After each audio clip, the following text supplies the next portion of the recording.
The hull breach alarms had been screaming for 3 days. Commander Kael Draxon stood on the bridge of the Wrath of Ancestors and watched his ship die. The view screen showed what the sensors already told him. Massive tears in the starboard hull edges, still glowing from weapons fire that had cut through reinforced plating like it was nothing. One of the main engines hung at an angle that made his combat-trained mind calculate stress points and failure trajectories. 72 hours, maybe less, before that engine tore free and took half the engineering section with it. Smoke drifted from sections that should never see vacuum. His ship, his command, bleeding into space. "Commander," his first officer's voice cut through the bridge noise. "Meridian Station is responding. They have a berth available in Dock 7. Kael's claws dug into the armrest of his command chair. The metal groaned under the pressure. 300 years of Vrexian military tradition, and it came to this. Begging humans for help. Humans. The species that built their ships with civilian comforts. That wrote poetry about stars. That cried over damaged machinery like it was a wounded animal. Soft. Emotional. Everything a warrior species learned to purge from their culture. But the nearest Vrexian repair facility was 3 weeks away at maximum safe speed. His chief engineer had been clear. 5 days until catastrophic structural failure. Maybe less if they pushed the engines. Mathematics didn't care about pride. "Accept their offer, Kitim," Kael said. The words tasted like ash. "Set course for Meridian Station." The helmsman's spines rattled with surprise, but he was too well trained to question. "Yes, Commander." Course laid in. Kael watched the station grow larger on the view screen. It looked nothing like a Vrexian facility. No clean military lines, no unified design philosophy. The station spread out in all directions like something organic, like it had grown rather than been built. Dozens of docking arms extended at irregular angles. Ships of 100 different configurations floated around it, some waiting, some already locked in repair berths. Lights blinked everywhere in patterns that seemed random, but probably weren't. It looked chaotic. It looked busy. It looked exactly like what he expected from humans who couldn't follow a simple engineering standard. "Incoming transmission," his communications officer announced. "Meridian Station Control." "Put it through." The face that appeared on his screen made him pause.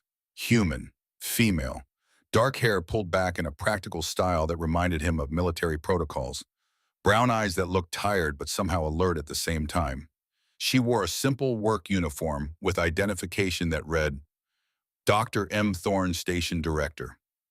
No rank insignia, no medals, just a name and grease stains on one sleeve.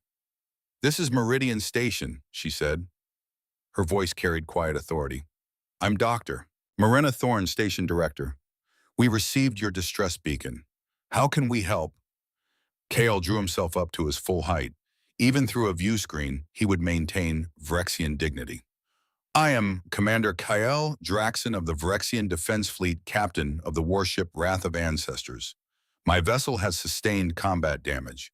We require repairs." He tried to make it sound like he was doing them a favor, like this was a routine transaction, like his ship wasn't held together by emergency force fields and desperate engineering. Dr. Thorne's eyes moved to something off-screen. Her fingers danced over controls he couldn't see. When she looked back, her expression hadn't changed, but something in her gaze had sharpened. "I'm seeing significant hull breaches across your starboard section," she said. "Major structural damage to your engine assembly. Power distribution network is showing critical failures in at least 4 primary systems." She paused. "When did the engagement occur?" 3 days ago. "Border dispute." Kael's jaw tightened. He didn't want to give details. It was embarrassing enough that a routine patrol mission had gone so catastrophically wrong, that he'd underestimated the enemy's firepower, that he'd lost the tactical advantage and had to run. "The nature of the engagement is classified." "Understood." If Dr. Thorne was offended, she didn't show it. "Any casualties?" The question surprised him. Most repair facilities asked about cargo manifests first, about payment authorization, about insurance verification. 17 injured, none killed.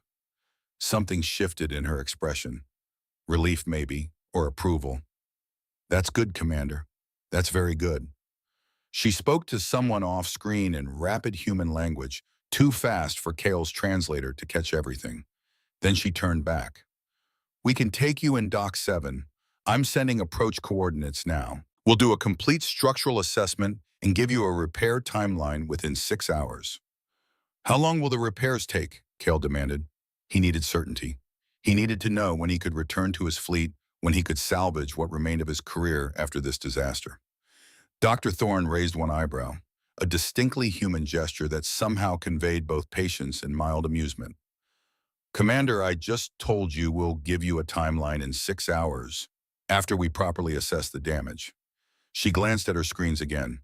But looking at your ship right now, I'd estimate 2 weeks. Maybe less if we don't find any surprises once we get inside your hull. 2 weeks, Kale's spines rattled with anger. That is unacceptable. We need to return to our fleet.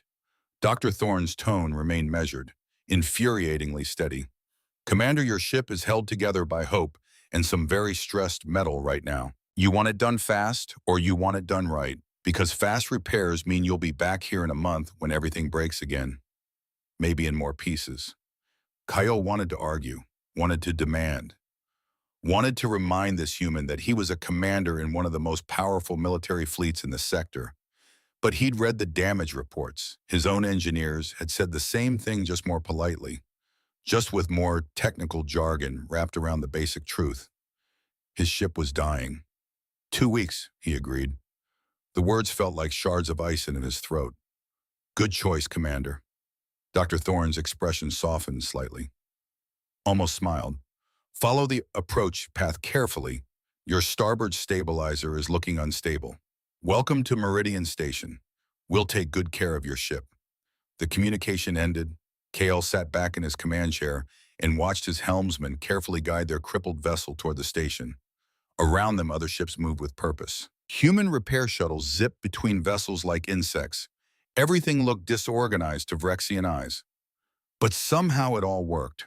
The docking process took an hour. Magnetic clamps locked onto their hull with solid thuds that vibrated through the deck plating. Kyle felt each one like a physical blow. His ship, his pride, caught in a human repair dock like some civilian freighter. Connection tunnels extended to their airlocks. The hiss of pressure equalizing echoed through the corridors. Then human voices came over the communication system. Cheerful, casual, like they were greeting friends instead of handling a damaged military vessel. Dock 7 secure. Beginning external assessment now. Atmosphere is stable in all connection tunnels. A pause. Commander Drax and Dr. Thorne request your presence in the main docking bay when you're ready. Kyle gathered 3 of his senior officers. They moved through the damaged corridors of his ship in silence. The battle scars were everywhere. Scorched bulkheads, emergency patches on hull sections, crew members working without rest, trying to keep critical systems functional. They all looked exhausted. 3 days of constant crisis. 3 days of emergency protocols and damage control. The Vrexian way was to push through pain and fatigue without complaint. Warriors did not show weakness. But Kyle saw the strain in their eyes. The airlock opened into a space so massive it made Kyle stop mid-step. The docking bay was enormous. His warship, a vessel that had seemed so powerful 3 days ago, looked small inside it. But what surprised him more than the size was the activity. Dozens of humans moved through the space in what appeared to be organized chaos. Some wore heavy work suits floating on small jetpacks near his ship's damaged sections.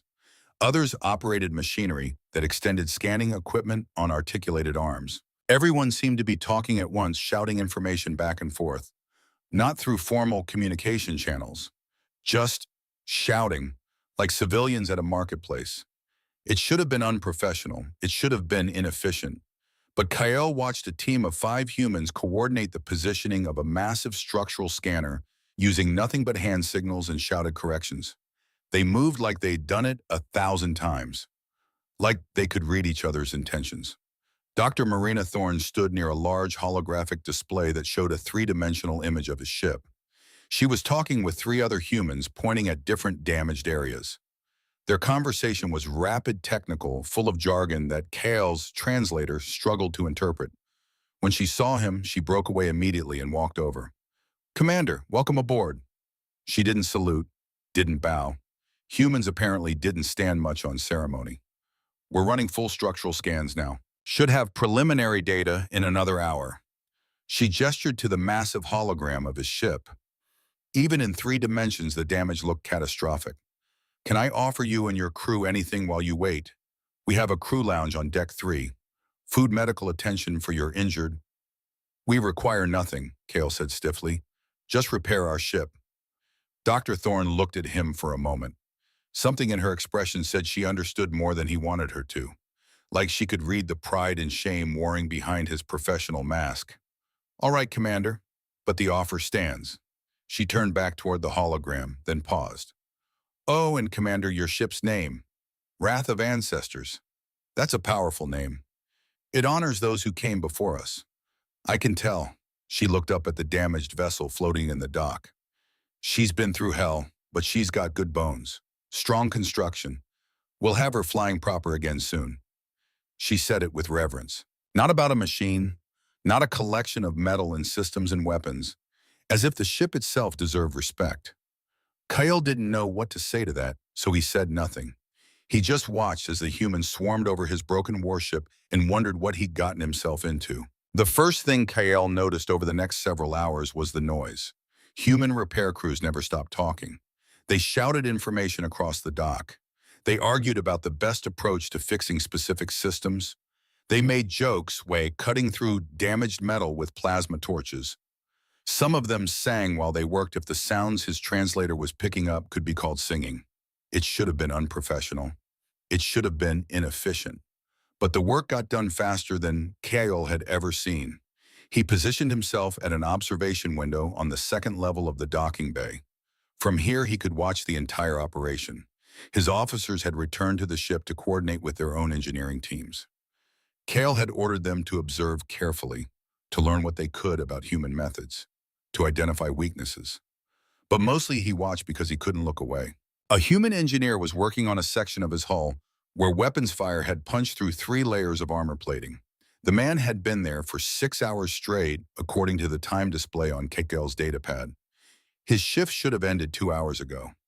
Another human walked up to him, female, wearing what looked like a supervisor's insignia. Corwin, go home. You've been here since dawn. The engineer, Corwin, didn't stop welding. Sparks cascaded down around his safety suit like rain made of fire. Almost done with this section. But look at this. He powered down his torch and pointed at something in the damaged metal. See this stress fracture? It goes deeper than the initial scans showed. The weapon's impact created a resonance pattern through the hull structure. If we don't reinforce it now properly, it'll crack again under combat stress. That's not in the work order. I don't care what's in the work order. Corwin lifted his welding mask. His face was covered in sweat. This ship goes into combat. This crew needs it solid. Would you want your ship held together with minimum effort? The supervisor sighed. No, fine. I'll help. Let's get it done. Kyle watched them work together, adding reinforcement struts that hadn't been in the original repair specification. Work that wouldn't earn them extra payment. Work that the contract didn't require. Why, it wasn't logical. But he saw it everywhere. A maintenance team was replacing a power coupling in his ship's secondary distribution network. Kale overheard their conversation through the open communication channel. This coupling is still functional, one said. Readings are within acceptable parameters. Barely, another replied. Look at the degradation pattern. This'll fail in a few months. Better to replace it now while we're already in here. Contract doesn't specify. Contract doesn't matter. What matters is this ship stays functional. Commander Draxon and his crew are fighting something out there. We're not sending them back with equipment that's going to fail. They replaced the coupling. Another group spent 3 hours recalibrating sensor arrays to specifications better than what the ship had when it was first commissioned. Because we can, they said when questioned by a Vrexian engineer. No point doing half a job. Kale found himself moving through the station observing different work areas, trying to understand. On the 3rd day of repairs, he went to the crew lounge Dr. Thorne had mentioned. He told himself it was just to observe human behavior, to gather intelligence on their social structures and communication patterns. Inside, he found several of his own crew already there. They sat at tables with humans sharing food and talking. Not formal briefings, not tactical discussions, just talking. His young engineer, Vec, sat with a human woman who wore medical insignia on her uniform. Kale moved closer, staying in the shadows near the entrance, where he could hear but not be immediately noticed. "The nightmares are getting worse," Vec was saying quietly. His voice carried the kind of strain that Vrexian warriors were trained to suppress. "Every time I close my eyes, I see the hull breach. I see Tarvin get pulled into space before the emergency shields activated." The human medic put her hand on the table near Vec's claw. Not touching, but close. A gesture of connection. "That's trauma," she said, her voice gentle but not condescending. "It's a normal response to what you went through. Have you talked to your medical officer about it?" "Vrexians do not speak of weakness." "It's not weakness." The medic leaned forward slightly. "It's being alive. You witnessed something terrible. Your mind is processing that. That's healthy, Vec. That's your brain trying to protect you." She paused, seemed to consider her next words carefully. "I served on a military vessel before I came here. Saw things I wish I hadn't. Lost people I cared about." Her eyes distant, looking at something Kale couldn't see. "It took me 2 years before I could sleep through a night without waking up scared. 2 years before I stopped seeing their faces every time I closed my eyes." Vec looked at her with visible surprise. But humans are supposed to be, put down, emotional." The medic smiled, but there was sadness in it. "Yeah, we are. And you know what I learned? That's okay. Feeling things doesn't make you weak. Pretending you don't feel things until you break inside, that's what destroys you." She stood up, put a hand briefly on Vec's shoulder. "The offer stands if you want to talk more. Formal session or just conversation over coffee, whatever helps." She walked away, leaving Vec sitting there with an expression Kale had never seen on a Vrexian face before. Something like hope mixed with confusion. Kale left the lounge quickly. He didn't want to hear more, didn't want to think about the implications of Vrexian warriors seeking emotional counseling from humans. But the conversation stayed in his mind. That night alone in the temporary waters, the station had provided Kyle access to Meridian Station's public files. He told himself it was research, intelligence gathering, understanding the enemy. He looked up the station's performance records. What he found made no sense. 97% client return rate. Ships that got repaired here came back for future work even when closer options existed, even when those options were cheaper. Customer satisfaction scores were the highest in the entire sector, higher than Vrexian military facilities, higher than the precision-focused Thalian repair networks. He dug deeper into the reviews from other species. A Zelthari merchant captain had written, "They fixed things I didn't know were broken. My water reclamation system had met minimum standards at my last service. But my crew complained about the taste for months. The humans at Meridian didn't just fix what was contracted, they actually made the water taste good. When I asked why they bothered, the engineer said, no crew should have to drink bad water for months at a time. Like it was obvious. Like crew comfort mattered as much as system functionality." A Korean freighter owner wrote, "My ship is old, 23 years. Most repair docs tell me to scrap it and buy new. Too expensive to maintain, they say. The humans at Meridian treated it with care. They found parts that haven't been manufactured in decades. They fabricated custom replacements. When I asked why they went to so much trouble for an old ship, they said, every ship deserves to fly. This one has history. That matters." Kyle closed the files. He didn't understand humans at all. On day 7, Dr. Thorne gave him a comprehensive tour of the work. They walked through access tunnels that ran parallel to his ship's damaged sections. Transparent sections in the tunnel walls allowed them to see inside where human crews worked with focused intensity. Everywhere, humans and Vrexian engineers labored side by side. His crew had initially resisted. Vrexian pride demanded they handle their own ship's repairs. But the humans had been persistent, friendly. They shared techniques, traded knowledge, worked together like it was the most natural thing in the universe. Dr. Thorne explained every repair in meticulous detail. She showed him the reinforcements they'd added to stress points, pointed out system upgrades they'd implemented at no additional cost. "This power distribution relay," she said, highlighting a section on her datapad.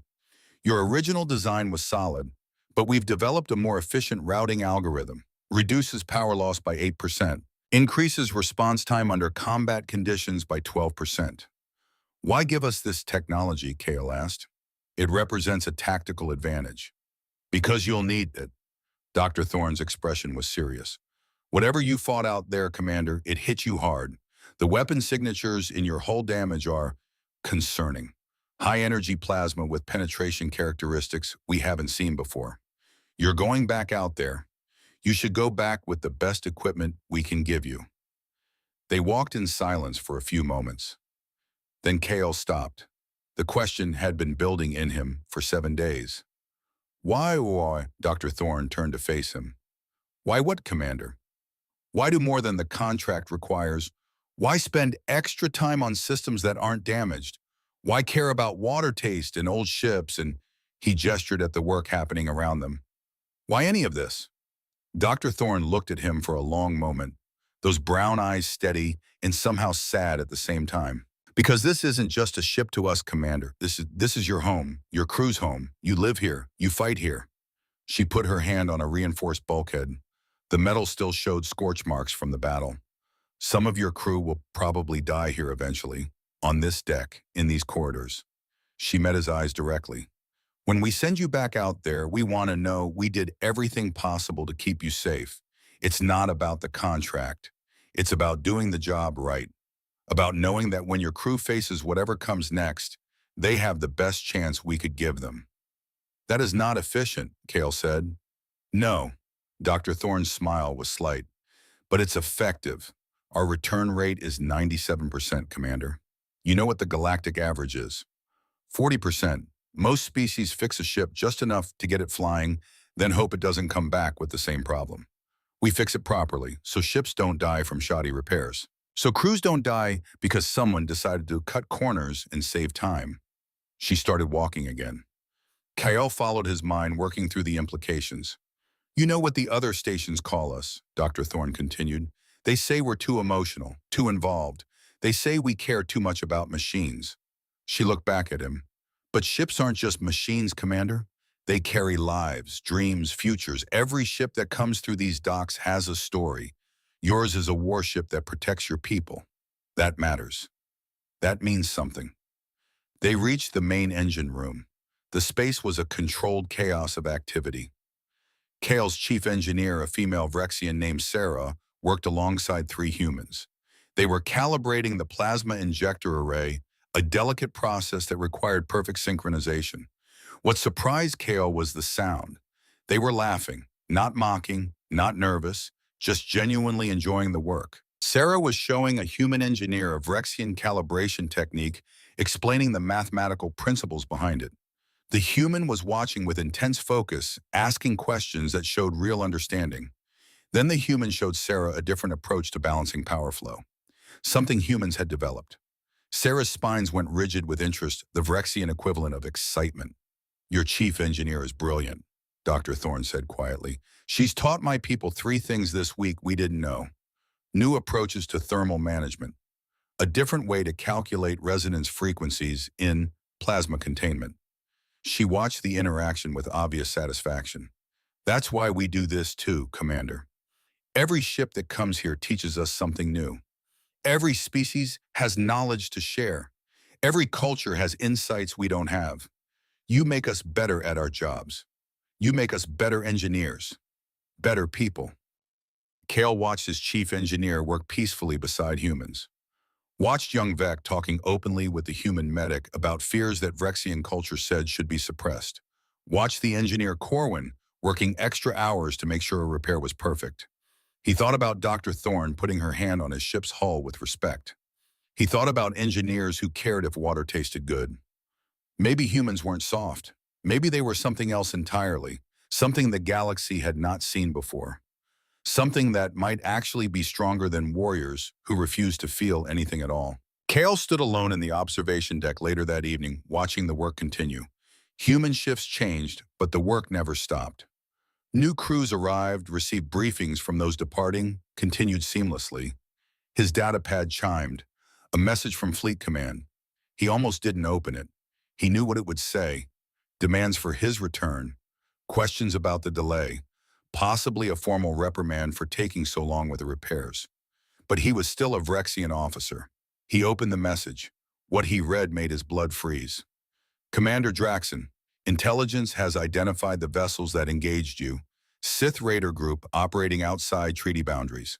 Fleet is mobilizing for response operation. Your presence is required. Estimate tactical planning begins in 4 days. Abort current repairs and return immediately at maximum possible speed. Acknowledge.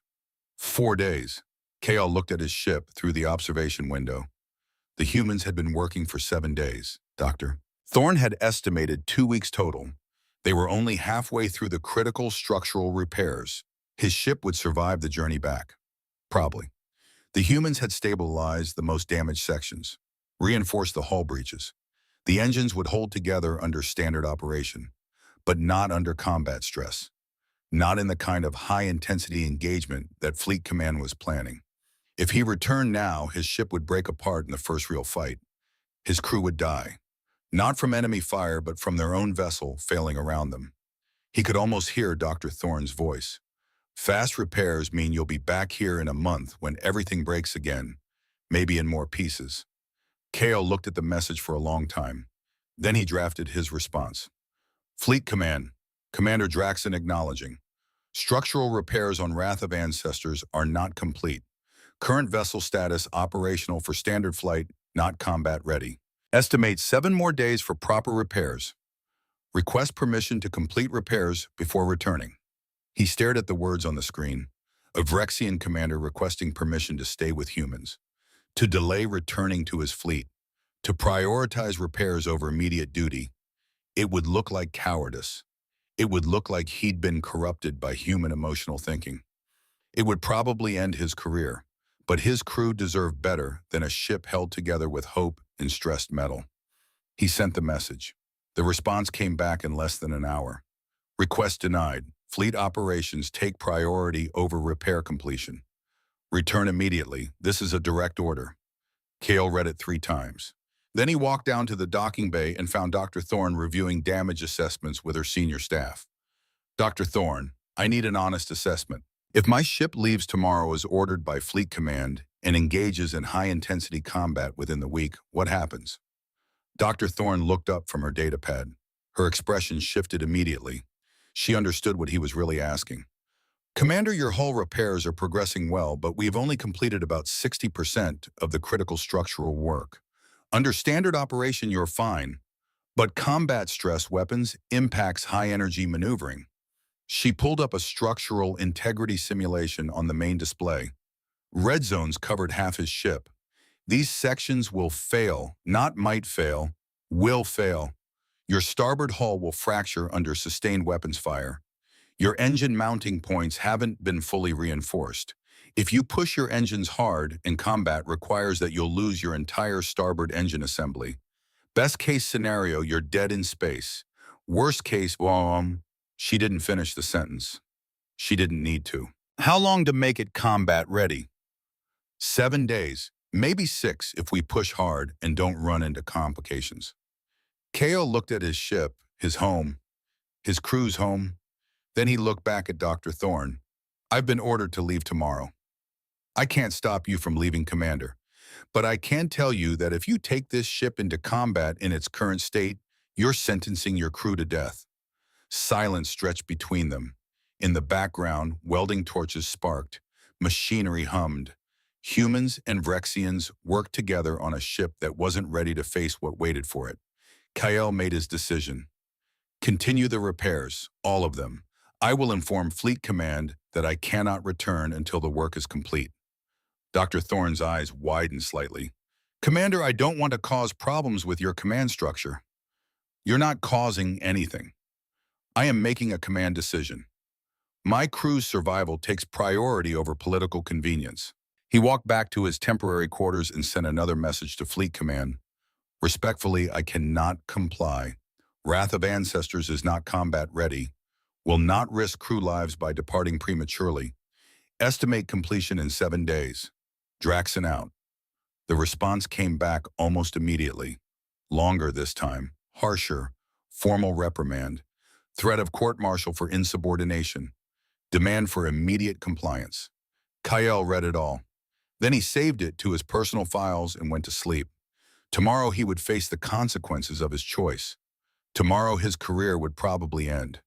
Tomorrow Fleet Command would either relieve him of duty or wait for him to return so they could destroy him properly. But tonight he slept knowing his crew would have a ship that could keep them alive. He slept knowing that maybe, just maybe, the humans had been right all along. Caring wasn't weakness. It was the hardest kind of strength there was. The kind that costs you everything to uphold. Day 8 began with silence. Kale woke in his temporary quarters knowing that every officer in Vrexian Fleet Command had read his refusal.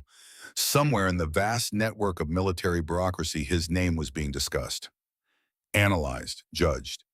He had chosen human repair schedules over direct orders from his superiors. He had chosen his crew's safety over his own career. The thought should have terrified him, should have filled him with regret. But as he dressed in his uniform and walked through Meridian Station's corridors toward the docking bay, all he felt was a strange calm. His crew would live. That was what mattered. The docking bay was already alive with activity. Human work crews had arrived with the station's artificial dawn cycle. They moved through the space with practiced efficiency, calling out to each other, coordinating lifts and positioning equipment. Kyle found Sarah, his chief engineer, standing with Dr. Thorne near the holographic display of the ship. "Commander." Sarah's spines were neutral, professional, but her eyes held questions. "Fleet Command has been trying to reach you." "I'm aware." "They're not pleased." "I'm aware of that as well." Dr. Thorne glanced between them. "Commander, if my assessment has caused problems." "Your assessment was accurate," Kale interrupted. "The problem is with commanders who would prefer comfortable lies to difficult truths." He looked at the hologram. "Continue the repairs as planned." Over the next 2 days, Kale watched his Vrexian cultural conditioning crack apart piece by piece.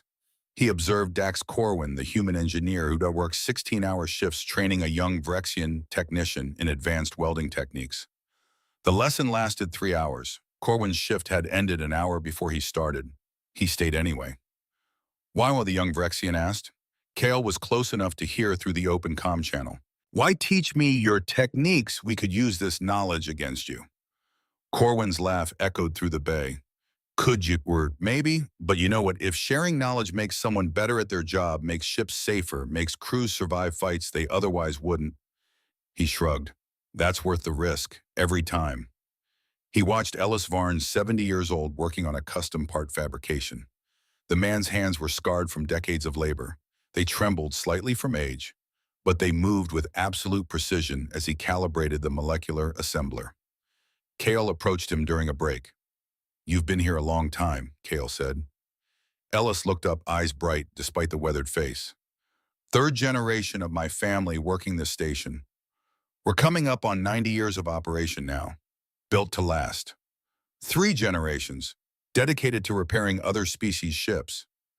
Dedicated to keeping people alive, Commander." Ellis set down his tools carefully. "You see a difference there. We don't. Your government doesn't pay you extra for this dedication." "No, they don't," Ellis smiled. "But I sleep well at night, can't put a price on that."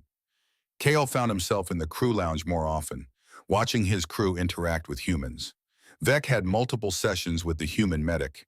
Each time the young engineer seemed lighter, more centered, like weight was being lifted from his shoulders.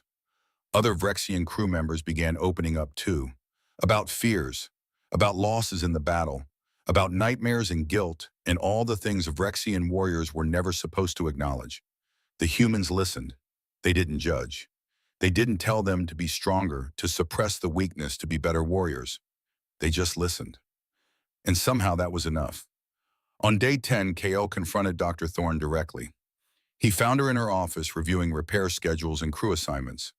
She looked up when he entered, gestured to a chair. "Commander, what can I do for you?" KO remained standing. "I need to understand something.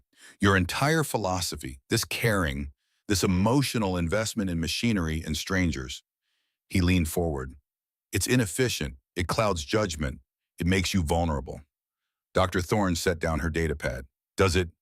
"Yes. Emotions compromise tactical thinking, create hesitation." lead to mistakes. Is that what your training taught you? That's what 300 years of Rexian military success has proven. Dr. Thorne stood. She walked to her window that overlooked the main docking bay. Kale could see his ship suspended there, swarming with human and Vrexian workers. Commander, let me ask you something. When you refused Fleet Command's order to return early, what drove that decision? Kale's jaw tightened. Tactical assessment. My ship was not combat ready.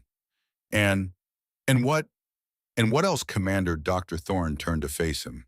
Because tactical assessment is easy. You could have sent that response and felt nothing. But you didn't, did you?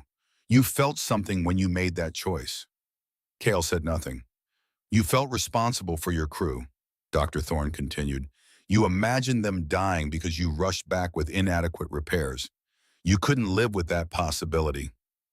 That's not tactics, Commander. That's caring. That's duty. Duty and caring are not opposites. Dr. Thorne moved closer. You care about your crew. That caring makes you a better commander.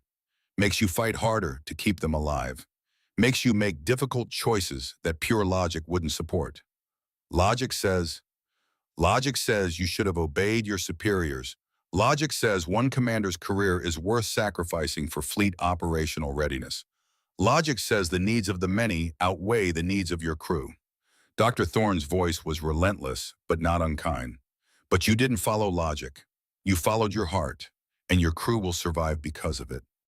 Kale felt something twist in his chest, anger maybe, or recognition of a truth he didn't want to accept. This is different, he said. My crew is my responsibility. That's not the same as your people caring about ships from species you've never met, about whether water tastes good or if an old freighter deserves custom parts. Isn't it? Dr. Thorne returned to her desk. Every ship that docks here carries someone's crew, someone's family, someone's future. We can't help your crew and ignore theirs. We can't care selectively, Commander. Either we care about all of it or we care about none of it. She pulled up files on her screen. You asked about efficiency. Let me show you something. The holographic display shifted.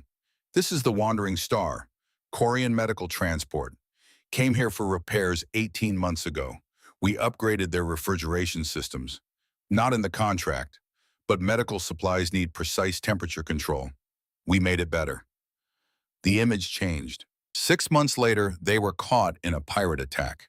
Their original course would have taken them through safe space, but an outbreak happened on a frontier colony. They diverted, went through dangerous territory because people were dying. Dr. Thorne's voice was quiet.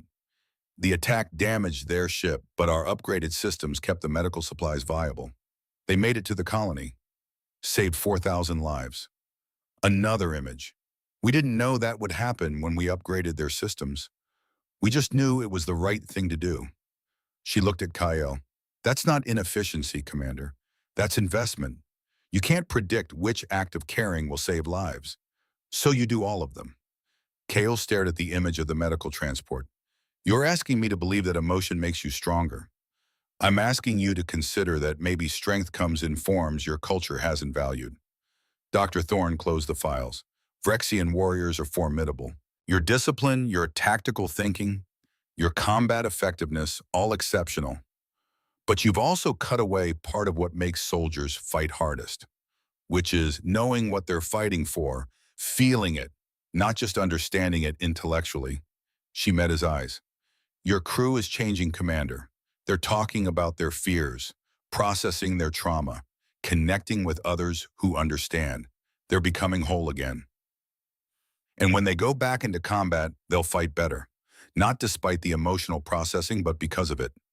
Before KO could respond, alarms shrieked through the station. Not attack warnings, something else. A distress beacon. Dr. Thorne's expression shifted instantly. She grabbed her comm unit. Thorne here, report. A voice crackled through. Director, we're picking up a massive distress signal. Colony ship, Sith registry, complete engine failure. They're drifting toward the Kestor radiation belt. KO felt his blood freeze. Sith.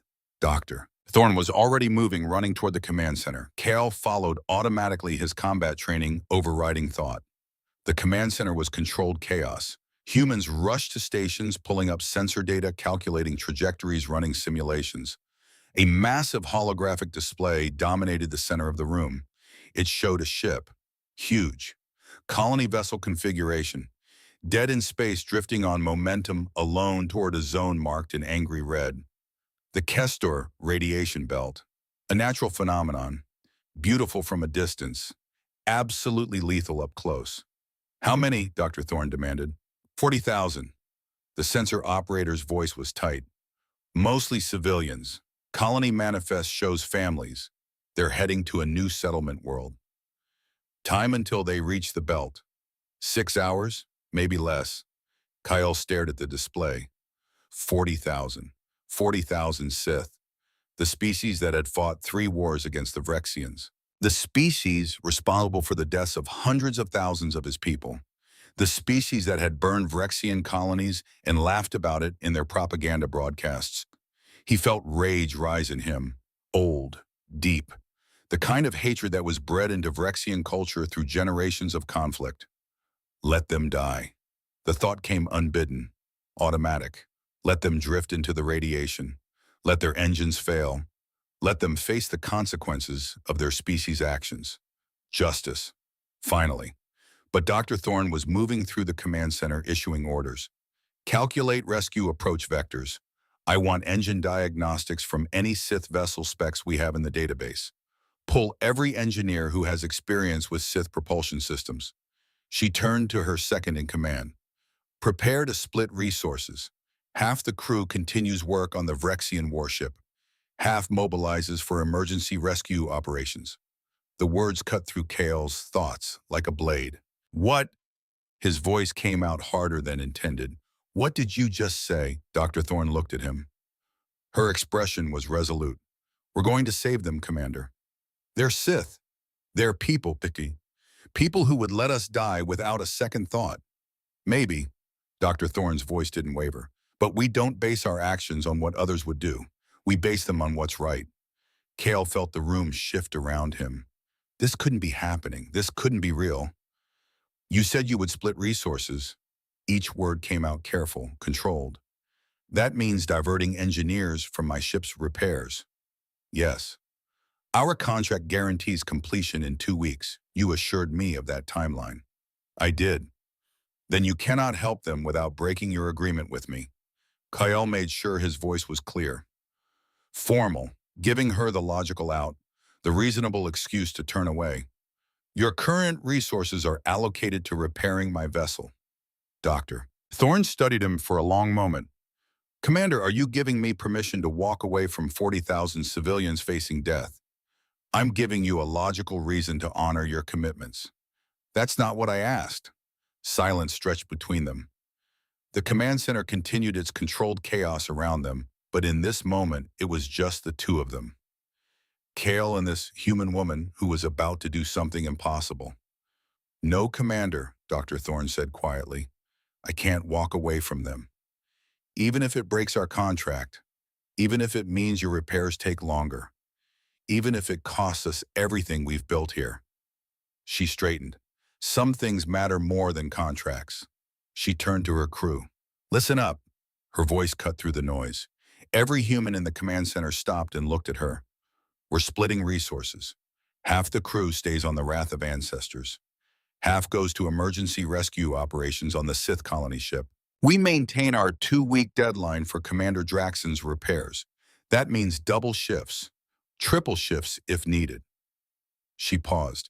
I need volunteers willing to work without sleep, willing to push past every limit, willing to do the impossible because 40,000 people are counting on us.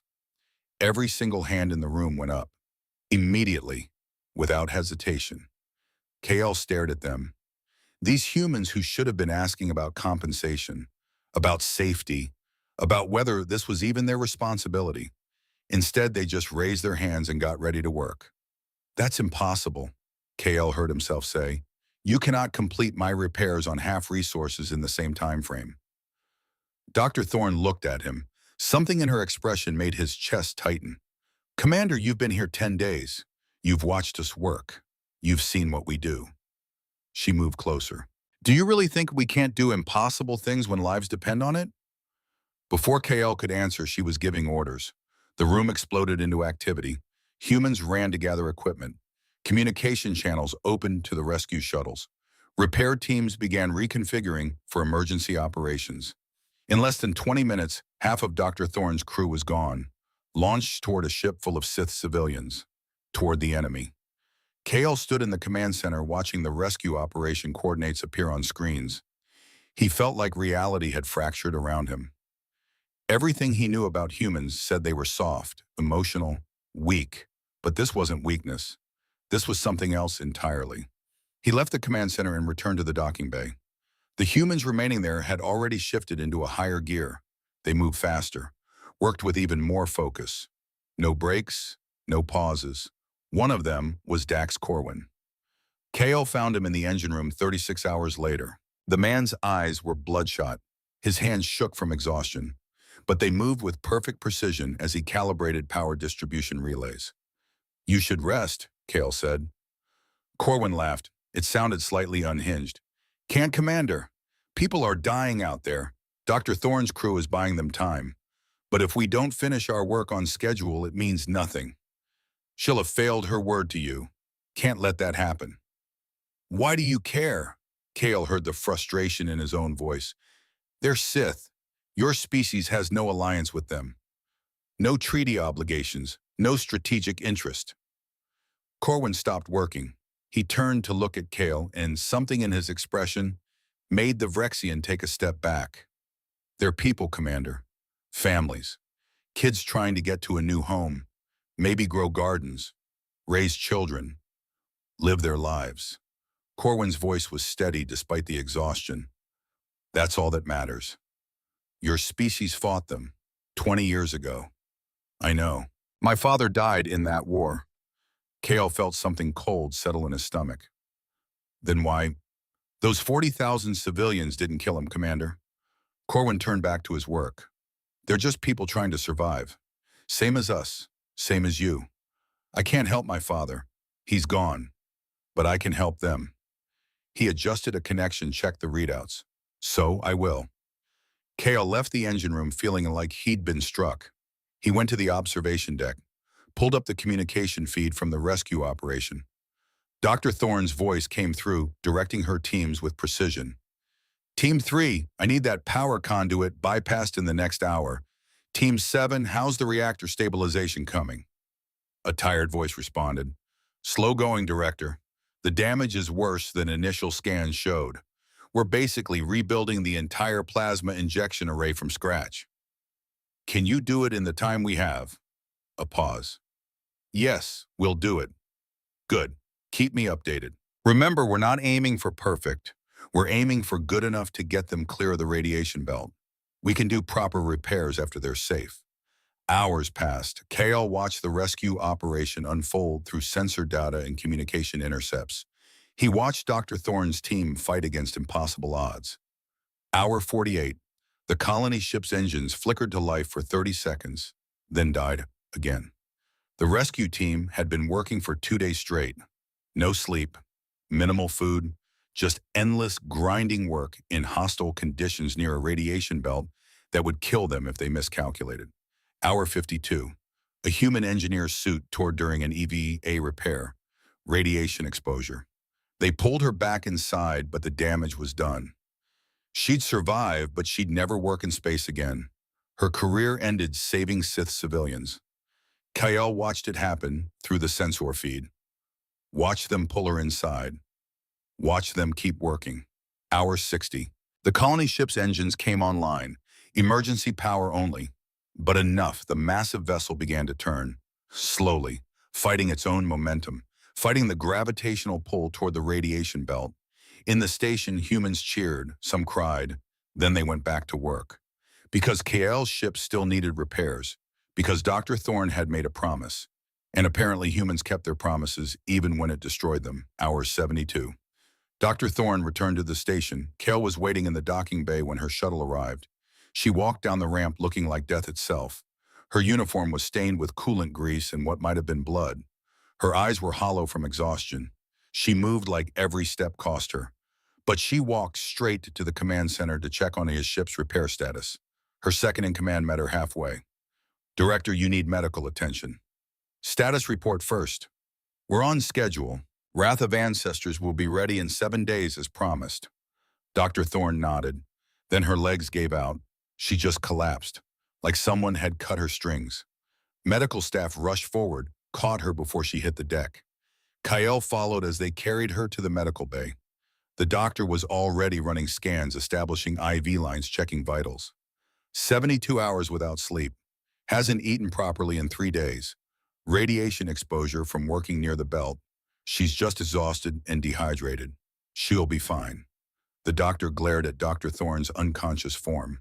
Stupid, absolutely stupid, as if we don't have protocols for mandatory rest periods. Kale stood there looking at this small human woman who had worked herself unconscious. To save people she didn't know, people from a species her own kind had fought wars against, people who were enemies of the species whose ship she was contracted to repair, and she'd done it while still keeping her promise to him, while still making sure his ship would get ready on time. In that moment, KL understood something fundamental about humans. Their caring wasn't weakness at all. It was the hardest thing he had ever seen. It was steel wrapped in flesh.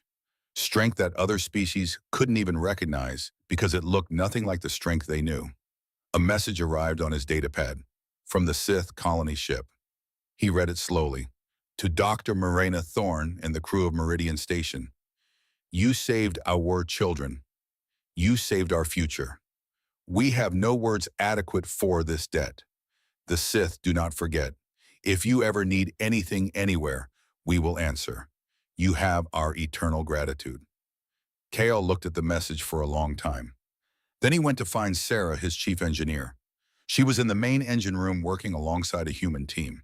They'd been cycling shifts, but Sarah had been there for most of the 72 hours. Vrexian physiology allowed for longer work periods, but even she looked strained. "Sarah," he said quietly. She looked up, her spines moving to a position of attention. "Commander, when we return to the fleet," he paused, choosing his words carefully, "we will tell them about this place, about what happened here, all of it." Sarah's spine shifted to confusion. "Commander, they saved our enemies, while keeping their promise to us, while working themselves to death." Kale gestured at the humans working nearby. "They showed us something, Sarah, something our culture has forgotten or never knew." "What is that, sir?" "That caring for others doesn't make you weak. That strength isn't just about what you can destroy. It's about what you're willing to sacrifice to build." He looked at his ship, nearly repaired, held together by human dedication and Vrexian pride working in harmony. The galaxy should know what humans are capable of, not just their technology or their methods, their hearts. Sarah studied him for a moment. "The fleet won't understand, Commander." "No, they won't. Not at first." Kale felt something settle in his chest. Resolution. "But they will learn, the way I did, the way you're learning right now." He left her there and returned to the medical bay. Dr. Thorne was still unconscious. The IV dripped steadily. Monitors showed vital signs stabilizing. Kale sat in the chair next to her bed, and for the first time in his life, he thanked someone who couldn't hear him. Thanked her for showing him that there were kinds of strength his people had never imagined, that caring could be harder than fighting, that keeping promises could cost more than breaking them. That maybe, just maybe, the humans had discovered something the rest of the galaxy desperately needed to learn.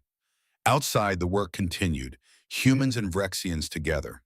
Building, repairing, caring. The shift change came. New crews arrived. Those who'd been working for impossible hours finally stopped, finally rested. But the work never stopped. Because ships needed to be safe. Because crews needed to survive. Because every vessel that left this station carried dreams and futures and lives that mattered. And humans, Kale had learned, would work themselves to death before they let any of that fail. He sat there in the medical bay watching Dr. Thorne breathe, and he understood finally why ships from across the galaxy came here, why they waited months for an open berth, why they paid premium prices, why they trusted these emotional, caring, impossible humans with their most precious possessions. Because humans didn't just repair ships, they protected the lives inside them. They honored the dreams those ships carried. They cared, deeply, completely, without reservation or calculation. And that caring, that impossible, illogical, beautiful caring, was the most powerful force KL had ever encountered. More powerful than Vrexian discipline, more powerful than superior firepower, more powerful than all the tactical advantages in the galaxy. Because it made you want to be better. It made you believe that maybe the universe could be better. It made you think that perhaps caring wasn't weakness after all. Perhaps it was the only real strength there was. Dr. Morena Thorne woke 40 hours later in the medical bay connected to monitors in an IV drip that had probably saved her life. Kale Draxon was still sitting in the chair beside her bed. She blinked at him, confusion crossing her face. "Commander, how long?" "2 days. You collapsed after the rescue operation." Kale set down the datapad he'd been reading. Reports, damage assessments, the endless documentation of what humans could accomplish when they decided something mattered. "The doctor says you'll recover fully, though he also called you several words my translator struggled to interpret." A weak smile. "Yeah, he does that." Silence settled between them. Not uncomfortable, just weighted with everything that had happened in the past 72 hours. "The Sith colony ship," Dr. Thorne asked. "Safe. Reached the settlement world 3 days ago, all 40,000 alive." Torres, Kale's expression tightened.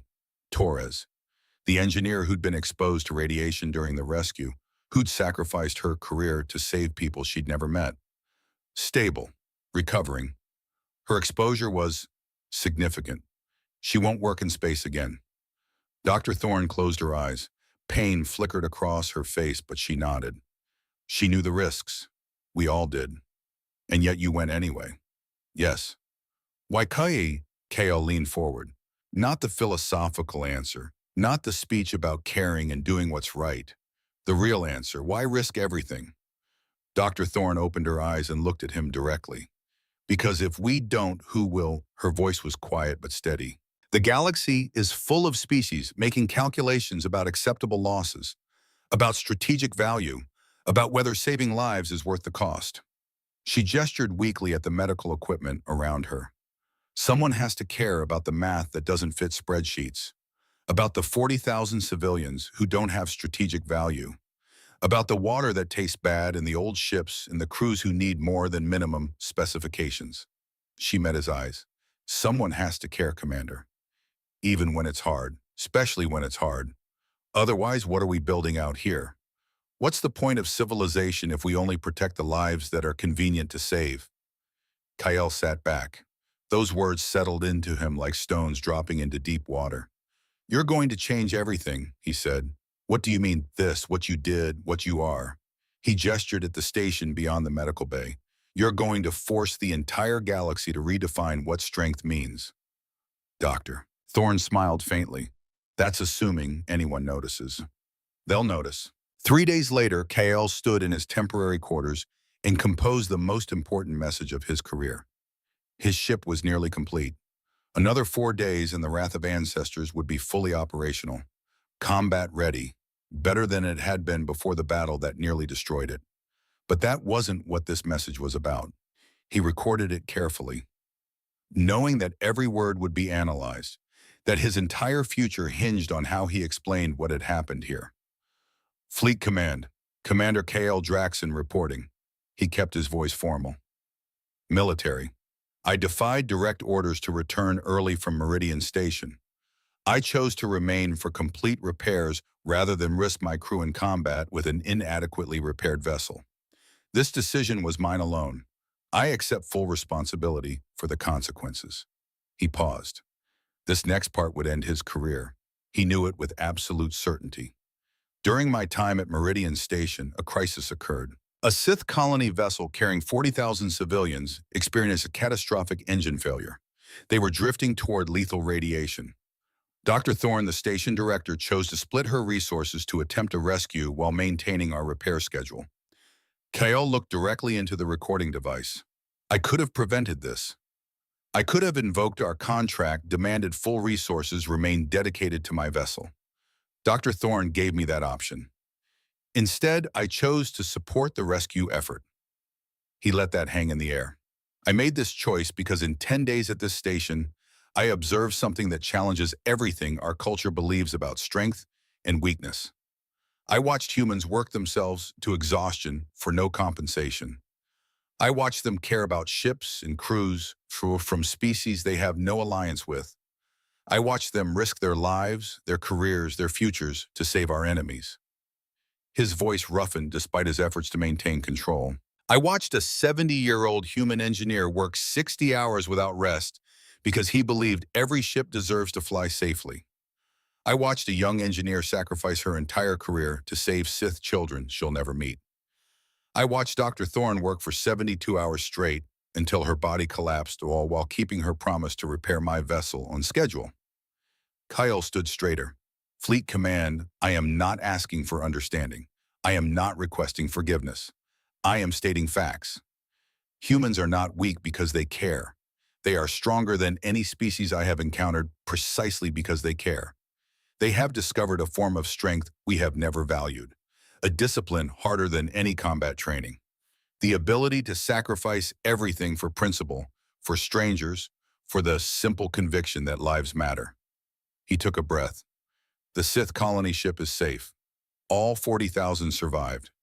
My crew is whole and our ship will be combat ready in 4 days. These outcomes exist because humans chose the hard path, the caring path, and I chose to trust them.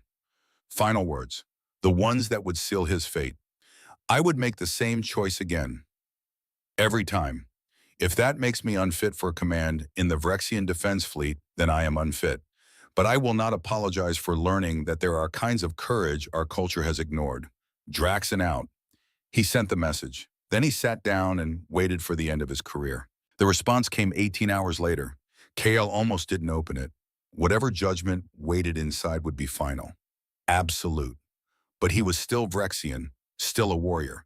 He faced consequences the same way he faced enemy fire. He opened the message. The face on the screen was Fleet Admiral Torvin, older than Kyle, scarred from decades of combat, one of the most decorated officers in Vrexian military history. Commander Draxon. The Admiral's voice was impossible to read. Your message has been reviewed by the full Command Council. We have also received communications from the Sith Concordance regarding the colony ship rescue, communications that we are still processing. A pause.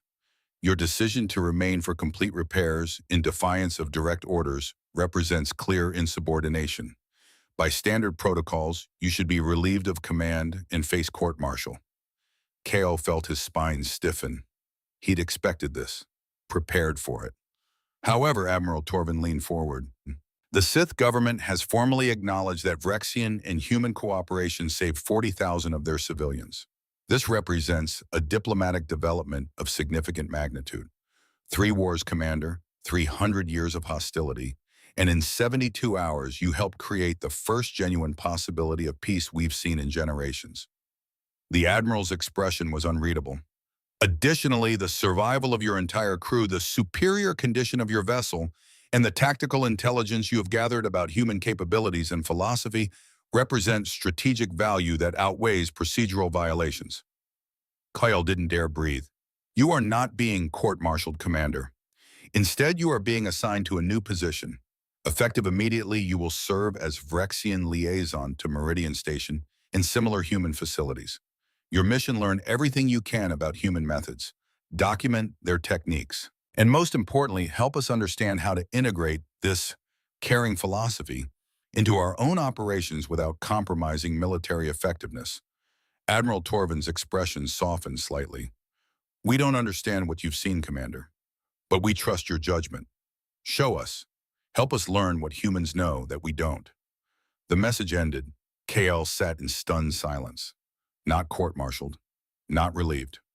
Assigned to be a bridge between cultures, to teach his people what he was still learning himself. 6 months later, Carol stood in Meridian Station's observation deck and watched the organized chaos that had become routine. The docking bays were full, every single berth occupied. A waiting list showed 23 ships queued for available space. More requests arrived every day. The story had spread, faster than anyone anticipated. Vrexian media had covered the Sith rescue. carefully at first unsure how to frame cooperation with ancient enemies. But the images were impossible to ignore. Humans and Vrexians working together. 40,000 lives saved. A warrior commander choosing caring over convenience. Then Sith media picked it up. Interviews with colony ship survivors. Parents holding children describing how human engineers had worked without sleep to save them. How Commander Draxon of the Rexian fleet had supported the rescue. The story went everywhere. Across species that didn't normally communicate.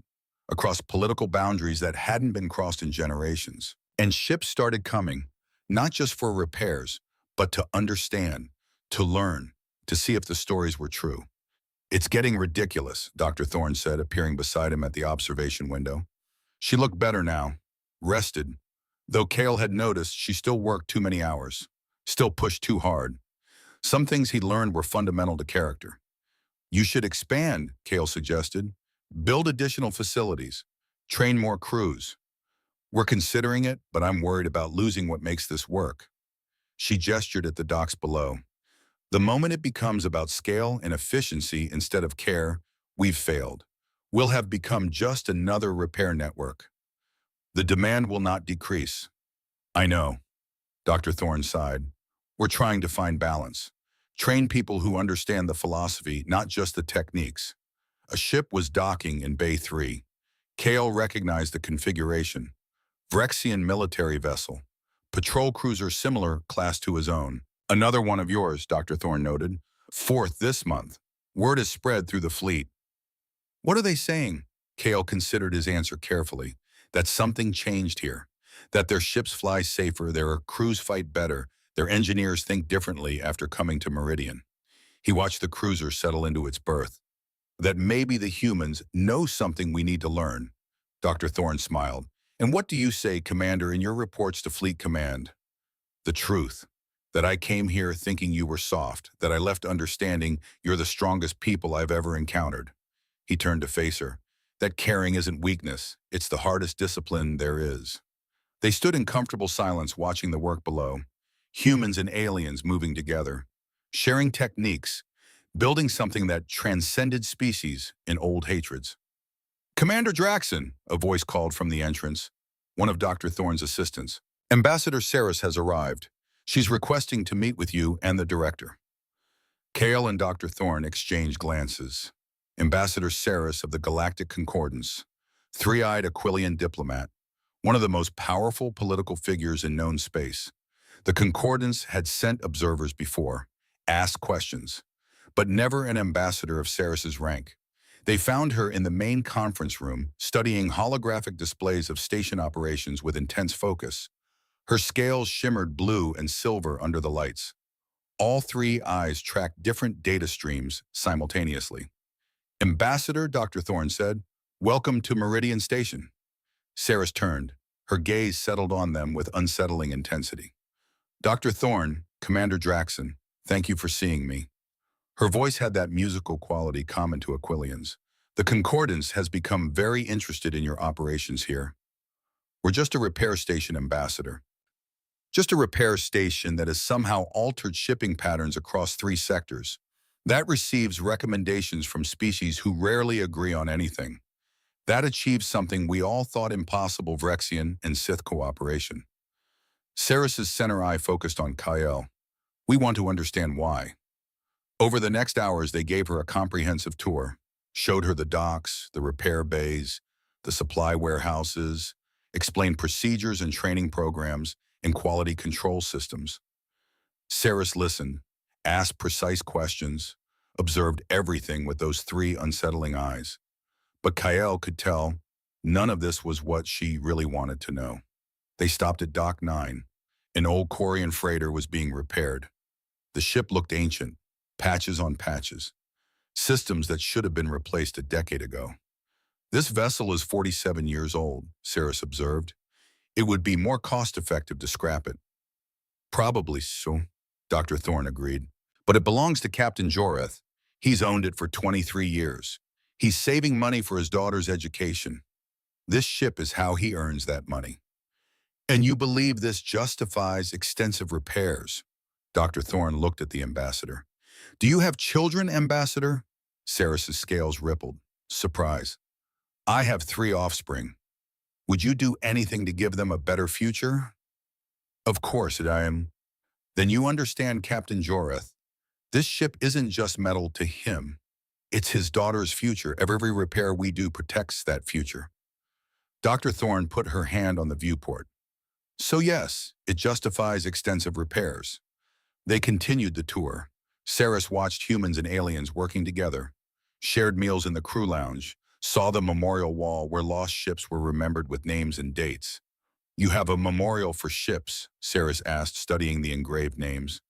For the ones we couldn't save, Kyle answered, surprising himself. He'd adopted human customs without realizing. The ships that came here too damaged or were destroyed after leaving. This one, Saris pointed to a name, the Wandering Star. I remember this incident. Pirate attack. Total loss. Crew killed. Captain Dross, Dr. Thorne said quietly. Good man, funny. His crew were like family. When we heard what happened, she touched the name gently. We mourned. We put their ship here so we remember, so we learn, so we get better. So maybe next time we can save someone. You grieve for clients. We grieve for people, Kel corrected. He saw Dr. Thorne glance at him, something like pride in her expression.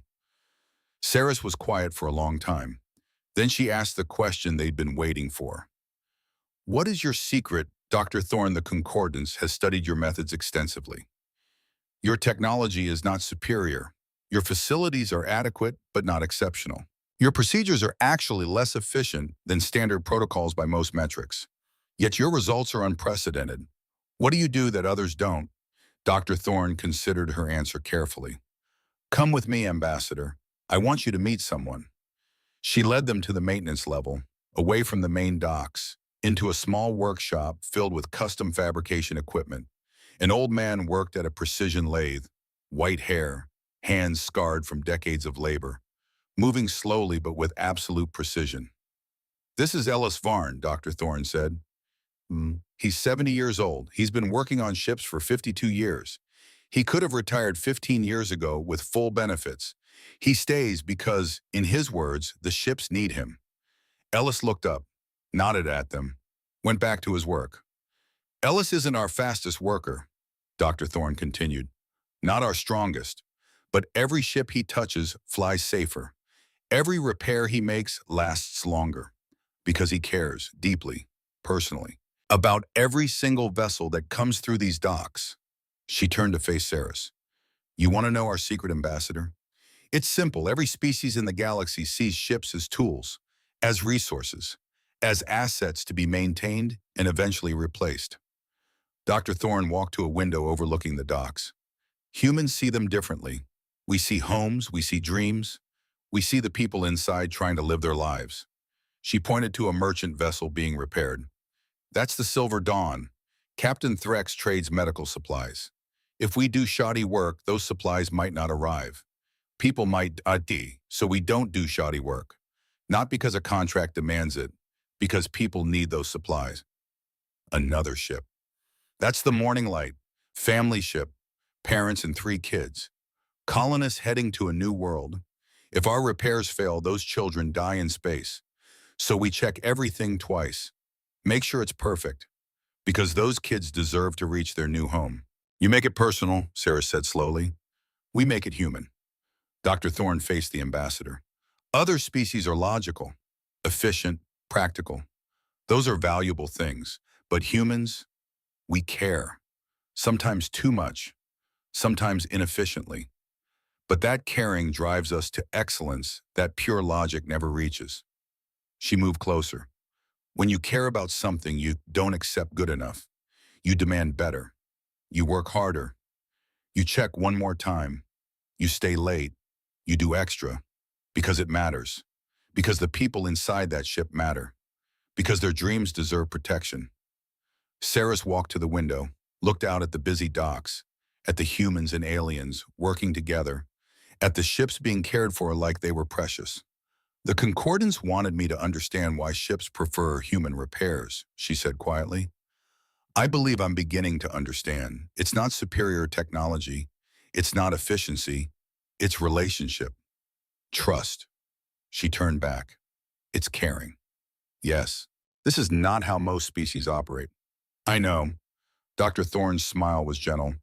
Most species think we're too emotional, too involved. They say we anthropomorphize machines. They're right. We do. We give ships personalities. We talk to them. We feel proud when they fly well, sad when they're damaged. It's not logical. No, but it works. Dr. Thorne gestured at the statistics on a nearby display. It works because the crews feel it too. When a captain knows we care about their ship as much as they do, they trust us. When an engineer sees us go beyond the contract, they remember.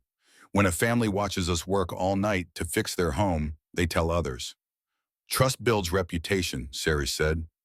Reputation builds business. Caring builds everything else, Kale added. Both women looked at him. I learned that here, the hard way. Ceres studied him for a long moment. The Concordance will file a report about human repair facilities. I will recommend that our member species consider your methods. She paused. But I suspect many will not understand. Caring is not a resource they know how to value. That's okay, Dr. Thorne said. We're not doing this to change the galaxy. We're doing it because it's right, because ships deserve good repairs, because crews deserve safe vessels, because dreams deserve protection. A communication alert chirped. Dr. Thorne checked it and laughed softly. Commander Draxon, your former vessel is requesting dock space. Battle damage again. Captain says he'll wait however long it takes because, and I quote, no other station understands what the wrath of ancestors means to her crew. You've converted a Vrexian warrior to your philosophy, Ceres observed. That alone is remarkable. We didn't convert him, Dr. Thorne said. We just showed him that caring isn't weakness, that sometimes it's the strongest thing you can do. 3 hours later, Kyle stood in Dock 7 and watched the wrath of ancestors settle into its berth. His old ship, his first command. Now under Captain Venn, a younger officer Kale had trained personally. The damage wasn't as severe as 6 months ago, but it was real. Battle scars from defending a colony against raiders. Venn came aboard the station with his senior officers, saw Kyle waiting and saluted sharply. Commander, good to see you. Captain Venn, your ship fought well. We held the line. Colony is safe. Venn's spine shifted to something like embarrassment. But we took hits, nothing critical, but you want it done right. Yes, sir. The way they did it before, the way you taught us to value. Kale felt something warm settle in his chest. His teaching was spreading. The philosophy was taking root. Dr. Thorne will take good care of her, same as always. They walked through the station together. Kale showed the younger officers the docks, the repair bays, introduced them to human engineers who would work on their vessel, and he told them what to watch for. Not just the technical skills, but the caring, the extra effort, the way humans treated ships with respect beyond their tactical value. Learn from them, Kale said, the way I did. Not just their techniques, their hearts. Evening came. The station's artificial lighting dimmed to simulate night. Shift changes happened with practiced efficiency. Kyle found himself back at the observation deck, his regular spot now, where he came to think. The galaxy was changing. Slowly, almost imperceptibly, but changing. Vrexian ships sought human repairs. Sith vessels docked at human stations without fear. Species that had fought for generations worked side by side in the repair bays, all because humans had shown them something different, something that looked like weakness, but was actually strength in its purest form. The door opened behind him. He knew without turning who it was. Commander, Dr. Thorne joined him at the window. Your old ship looks good in that dock. She always did. Captain Venn seems dedicated to your philosophy. Our philosophy, Kale corrected. I only learned it here. They stood in comfortable silence. 6 months ago, they had been strangers. Now, something else. Not quite friends, not quite allies. Something that transcended easy definitions. The ambassador was impressed, Dr. Thorne said eventually. Her report will carry weight in the concordance. Will it change anything? Maybe, maybe not. She shrugged, but we'll keep doing what we do regardless. Because it's right. Movement below caught Kale's attention. A new ship entering the docking queue. Large colony configuration. Sith registry. Incoming vessel is requesting dock space, a voice announced over the comm system. Sith military transport. Captain says she's here to personally deliver gratitude to Dr. Thorne. Dr. Thorne and Kale exchanged glances. The colony ship captain, she said. She said she'd come. I didn't think. You saved her people. 40,000 lives. Kale watched the ship approach. She came to say thank you, face to face. Later that night, Kale sat in the crew lounge with a mixed group of Vrexian and human engineers. They were trading stories, techniques, jokes that transcended species barriers. The lounge was more crowded than usual. Word had spread about a special visitor. Vec was there. The young Vrexian who'd struggled with PTSD 6 months ago. He was laughing, genuinely happy. The human medic sat nearby, watching with quiet satisfaction. Ellis Varn was there too, 70 years old and still working, still teaching, showing a young human apprentice how to calibrate sensors with precision that defied modern automation. Why do it by hand? The apprentice asked. The automated systems are faster. Faster isn't always better, Ellis replied. Sometimes you need to feel it, understand it, connect with the work. He adjusted a setting manually. Machines don't care about the ships. We do. That difference matters. Torres sat at a nearby table. She'd adapted well to her new role as station safety inspector. Her injury a permanent reminder of what caring could cost, but also what it could achieve. She'd personally certified the Sith colony ship as safe for its journey, and she wore that accomplishment with quiet pride. The lounge fell silent as the airlock cycled. A Sith female emerged, military bearing, scarred from combat, but her eyes held something Kale had never seen in a Sith warrior before. Gratitude. Captain Vess. She moved through the crowd with purpose, heading straight for Dr. Thorne, who'd stood up from her table. Dr. Thorne, Vess said. Her voice was rough but sincere. I am Captain Vess of the Sith Defense Corps. 6 months ago, you saved my ship, my people, my children. She stepped forward, placed a small object in Dr. Thorne's hands. A crystal, glowing faintly with internal light. This is from the colony, from the children you saved. They made it themselves. From minerals they found on their new home. Captain Vess's voice roughened.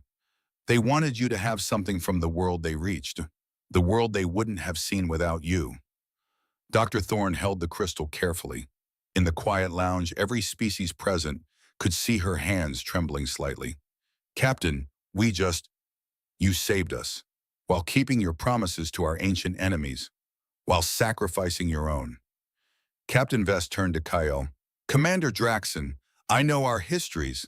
I know the wars. I know the blood between our people. She saluted, crisp, military perfect. Thank you for choosing life over hatred, for showing my people that maybe finally the wars can end. Kale returned the salute, felt something break open in his chest. 300 years of conditioning, 300 years of taught hatred, dissolving, because this Sith warrior was looking at him with respect instead of enmity. Because 40,000 civilians lived because they'd chosen to care more than they hated. The honor was mine, Captain, he said, and the lesson was invaluable. Captain Vess smiled. Then she looked around the lounge at the gathered species. Vrexian and human, Corian and Zelthari, species that rarely shared the same space. We brought something else, she said. Music from our new world. A song the children composed. About the humans who saved them. About hope. If you would honor us by listening. Dr. Thorne nodded, unable to speak. The Sith captain activated a small device. Alien music filled the lounge. Haunting. Beautiful. Voices singing in a language Kayel's translator struggled with, but the emotion was universal. Gratitude, hope, joy. Around him, engineers wiped their eyes. Vrexian and human alike. The galaxy was changing. Kale listened to the conversation. Felt something settle in his soul. This was what he'd been missing his entire life. This connection. This caring. This belief that how you did something mattered as much as what you did. Dr. Thorne appeared beside him after Captain Vess had left, held out a drink, some human beverage that Kale had learned to tolerate. What are you thinking, Commander? That I was wrong, Kale said simply. about everything, about strength, about emotion, about what makes a warrior effective. And now I understand that the strongest warriors are the ones who know what they're fighting for, who feel it, who care so deeply about protecting life that they'll work themselves to death to save it. He looked at her. You showed me that. Your people showed me that. We just do what seems right. No, Kale shook his head. You do what is right, even when it's hard, even when it costs you, even when the galaxy doesn't understand. He raised his drink slightly. That's courage in its purest form. They touched glasses. Human custom. Kael had learned dozens of them now. To caring, Dr. Thorne said. To strength, Kael replied. Real strength. They drank. Around them, the crew lounge buzzed with life. Humans and aliens. Former enemies. Different species. Different cultures. All connected by the simple understanding that ships mattered. That crews mattered. That every life deserved protection and every dream deserved a chance. The memorials hall was visible from where they sat. Names of ships they couldn't save, but also names of ships they did save. More every day. A growing list of vessels that flew safer because humans cared. Kale thought about the journey that had brought him here, the battle that crippled his ship, the reluctant arrival at a human station, the gradual realization that everything he believed about strength was incomplete, the Sith rescue, the impossible Sith 72 hours. Watching Dr. Thorne work herself unconscious for strangers, learning that caring wasn't weakness, it was the hardest discipline in their one. The comm system chimed, another ship requesting dock space, another story beginning, another crew that would learn what Kyle had learned, that in a galaxy full of species, calculating advantage and measuring strategic value, there was one species that had chosen a different path. Humans didn't build the biggest fleets. They didn't have the most advanced weapons. They didn't dominate through force. But they had something more powerful than any of that. They had hearts that refused to calculate which lives were worth saving. They had the courage to care when caring was hard. They had the strength to sacrifice everything for principle. And slowly, ship by ship, species by species, that philosophy was changing everything. Not through conquest, through repair, through caring, through showing the galaxy that there was another kind of strength, one that built instead of destroyed, one that protected instead of dominated, one that saved instead of sacrificed. Kale looked out at the docking bays through the lounge window, saw his old ship resting there, saw Sith and Vrexian vessels side by side, saw humans working through the night because they believed every ship deserved to fly safely. And he understood finally why Fleet Admiral Torvin had made him a liaison instead of court-martialing him. Because this needed to spread, this philosophy, this caring, this revolutionary idea that strength came from protecting life, not ending it. The galaxy was changing, one repair at a time, one saved ship at a time, one transformed warrior at a time. And Kael Draxon, proud Vrexian commander, who had once thought humans were weak, was honored to help it happen. Dr. Thorne stood up. I should check on the night shift, make sure everything's running smoothly. You never stop working, she smiled. Ships never stop needing care.